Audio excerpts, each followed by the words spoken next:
Under the Manhattan night sky, Wade Wilson leaps from rooftop to rooftop, holding his cell phone to his ear. He is told to leave a message. Why does everyone let me go to voicemail? Deadpool exclaims before he leaves his message. Hey, it's me! Red Skull's used Xavier's brain to trick the entire team, and Quicksilver's beaten me to death. So that's where we're at. Deadpool asks the person he is calling to call him back or just meet him on Bleecker Street. If I don't meet you, knock on the door and... Deadpool doesn't finish his sentence as a vortex rushes up around him, trapping him inside its force. Thanks to Pietro Maximoff, who punches the cell phone out of Deadpool's hand, and then sends Deadpool careening off the rooftop. Crap! Deadpool shouts while the Red Skull telepathically contacts Quicksilver and tells him that he hopes he is not pulling his punches. I sent you to eliminate Deadpool. Do it now. I would hate to punish you again. The Red Skull warns him. Quicksilver reaches out and grabs Deadpool's cell phone, crushing it, while Deadpool has landed in an alleyway below. He crawls to a covering which he has opened and starts to make his way down into the sewer underneath. Quicksilver, the Red Skull has his hooks in you deep, but stop chasing me! 'Cause I will kill you to save Rogue and the others! Deadpool warns his possessed teammate. Quicksilver follows Deadpool down into the sewer and reports that he has cornered Deadpool. He calls Red Skull Professor Skull and tells him that he has no way out. Excellent, Pietro. I'm just going to be entertaining my guests back at the Schmidt Mansion. The Red Skull replies from within the former Avengers Mansion. Reclining on a couch nearby, Sin, the Red Skull's daughter, asks her father to let her go after Deadpool. But the Skull tells his daughter that Deadpool is only one man, and that Quicksilver will run him down. The Skull looks over to where Emily Guerrero, also known as Synapse, is in a corner boxing. The Red Skull states that gaining mastery of Xavier's mental powers has been one of his most difficult challenges, but it was worth it. He boasts that they will use the Unity Squad to take down everyone who has ever been an Avenger, and then he will bring America to its knees. Humanity will beg Hydra to save them from the Avengers. Red Skull then projects himself as an elderly man. Let's see how my Inhuman is holding up, he suggests. Nice left, Emily! Or should I just call you Synapse now? The old man asks as he enters a boxing gym, where Synapse is in the middle of the ring, practicing her moves. Cut it out, old man. Synapse calls back to the old man, who is her grandfather. Old man, how about Gramps, or at least Ivan? Her grandfather suggests to her, before asking her how long she is going to hide in the gym.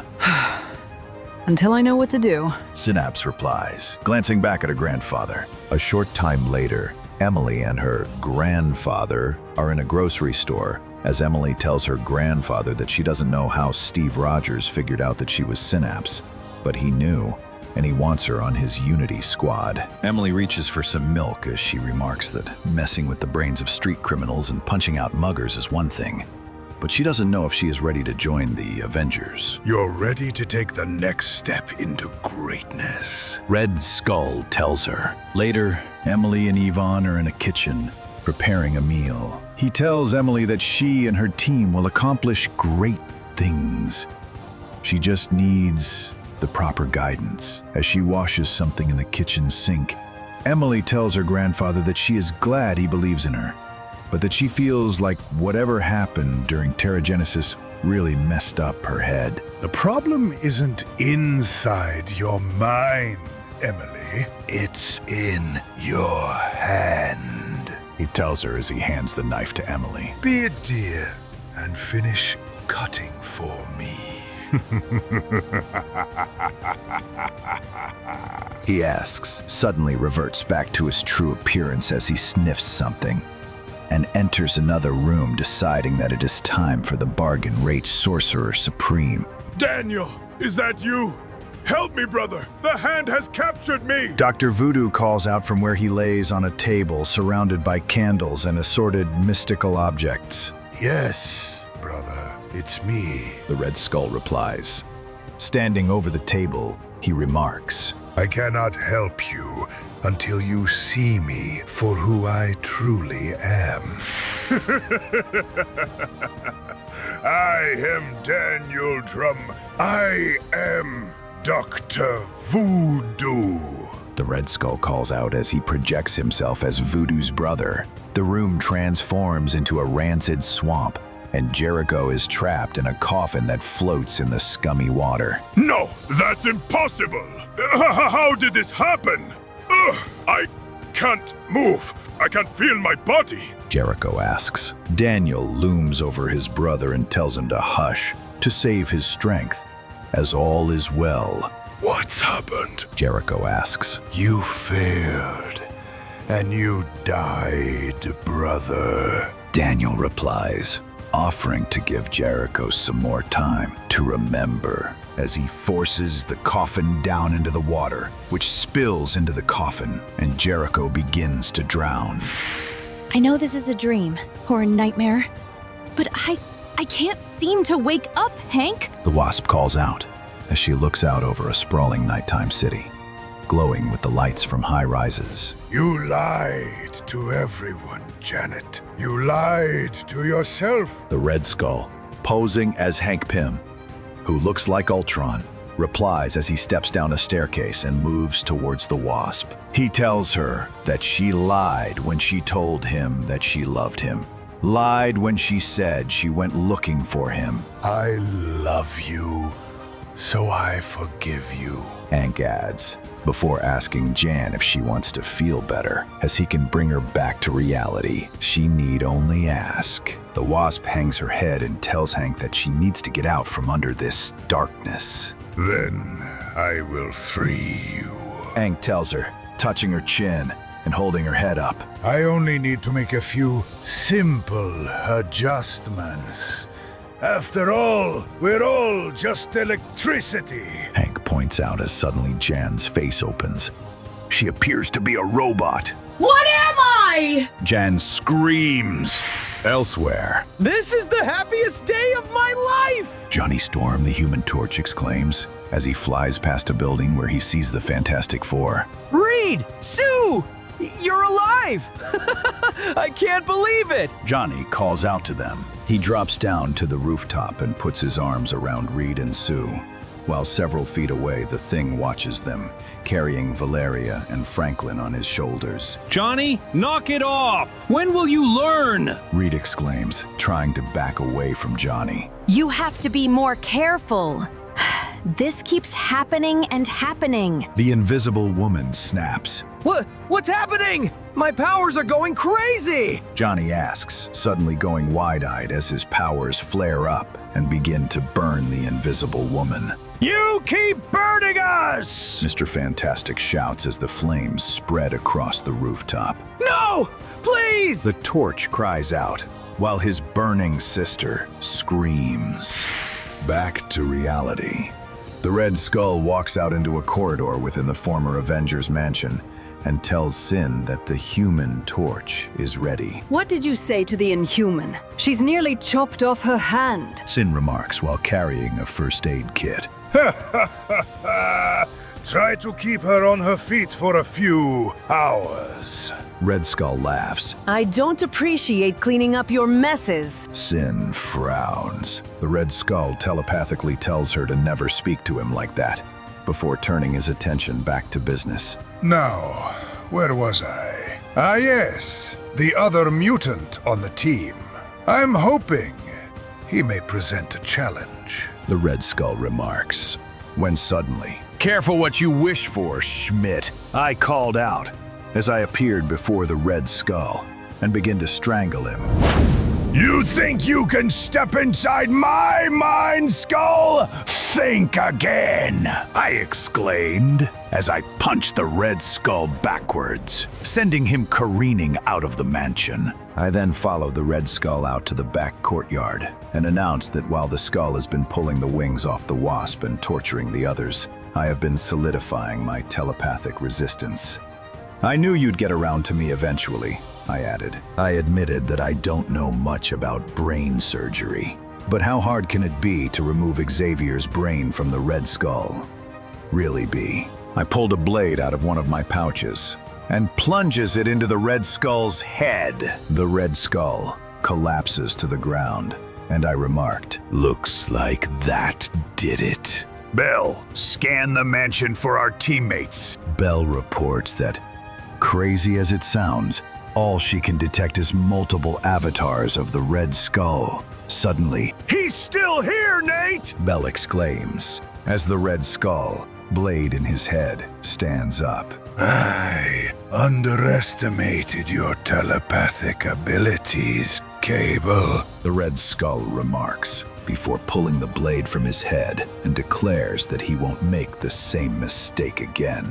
Suddenly, a huge projection of the Red Skull bursts up from the ground and knocks me into the air and back into the mansion. The Red Skull follows me, who he finds crawling across the floor, and remarks that he thought Rogue was the most powerful of Steve Rogers' propaganda team, but breaking her has proved less troublesome than this. You have no idea how pleasant I find it when I make a miscalculation. It happens so infrequently since I expanded my mind. I made my way down a flight of stairs, but turned around as I hear the Red Skull call out to me, telling me that if I opened my mind to see things his way, he will spare my life. I think you will agree that changing your philosophy and living is preferable to dying. The Red Skull adds, "Forget it. I'll die before I serve you," I responded, to which Red Skull tells me that I shall die. I then tell Bell that this maniac cannot be allowed to corrupt us. Bell replies that she understands and that she is ready. I then smash the light bulb that is glowing overhead, plunging the stairwell into darkness. I instructed Bell to erase herself and initiate lifeboat protocol. Now, Bell tells me that she is sorry, to which I replied, "Yeah," and suddenly, the illusion vanishes, and the Red Skull is seen in a stark dungeon-like room where I am shackled to a chair that is chained to two of the walls. What have you done? The Red Skull exclaims. My expressionless body says nothing, as the Red Skull mutters that he can't find me. I can't feel his mind. The Red Skull mutters. He sniffs my head and asks me where I have gone. The Red Skull pulls my head back and opens my eyelids. Mein Gott! He's erased his own consciousness! The Red Skull exclaims. He lets my head fall forward. Fascinating! So much for Homo Superior. An Omega-level mutant falls to me. The Red Skull adds, then pulls the chain connected to the light bulb overhead, turning the light out, as he leaves my motionless body strapped to the chair. Too bad he's going to miss all the fun, the Red Skull remarks. The Red Skull walks outside the mansion, where the controlled Quicksilver, Human Torch, Wasp, Doctor Voodoo, and Synapse are waiting. He calls out to them. Go forth! Our kind is threatened from within and without. Crush the traitor Deadpool, and then carve your way through this decrepit city. Kill as many of the humans as you can. They are your sworn enemy, and only by killing them will you ever be safe. Avengers, assemble! The Red Skull shouts. Elsewhere. Knock, knock! Hello! I'm selling chocolates as a school fundraiser for Hogwarts Academy! Deadpool calls out as he stands at the front door of Doctor Strange's Sanctum Sanctorum on Bleecker Street. Please be home! Deadpool exclaims as he bangs on the front door. Hello? Is the super secret New York City magician home? He asks. Inside, Wong moves towards the front door. Deadpool again. This place is warded against evil. How is it that you can even see it? Wong asks as he opens the door. By the many-faced God.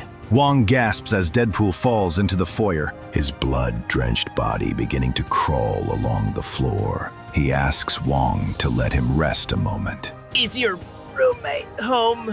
Deadpool inquires. Wong drops down next to Deadpool and informs him that Doctor Strange is away on an important mission. Deadpool bursts into laughter and declares that they are all going to die. Deadpool then sits up. Oh, okay then. Back to work. Good chat, he tells Wong. Deadpool moves to the door to leave and turns to see that Wong is not coming with him. Wait, what are you doing right now? You gonna make me save the world by myself? Deadpool asks. Wong looks horrified and utters, Me? I'm supposed to do my hair tonight. Deadpool begins, to which Wong pulls a machine gun and an umbrella out of a nearby stand. But I guess you can explain on the way. And you're wrong about one thing. We're not alone. Wong tells Deadpool, as suddenly, Spider-Man drops down from above. Got your message. Who else did you call, Wade? Power Pack? Mobius? Is Man-Thing coming? Spider-Man asks. Points! Deadpool exclaims, before Spider-Man adds, By the way, I'm still not rejoining the team.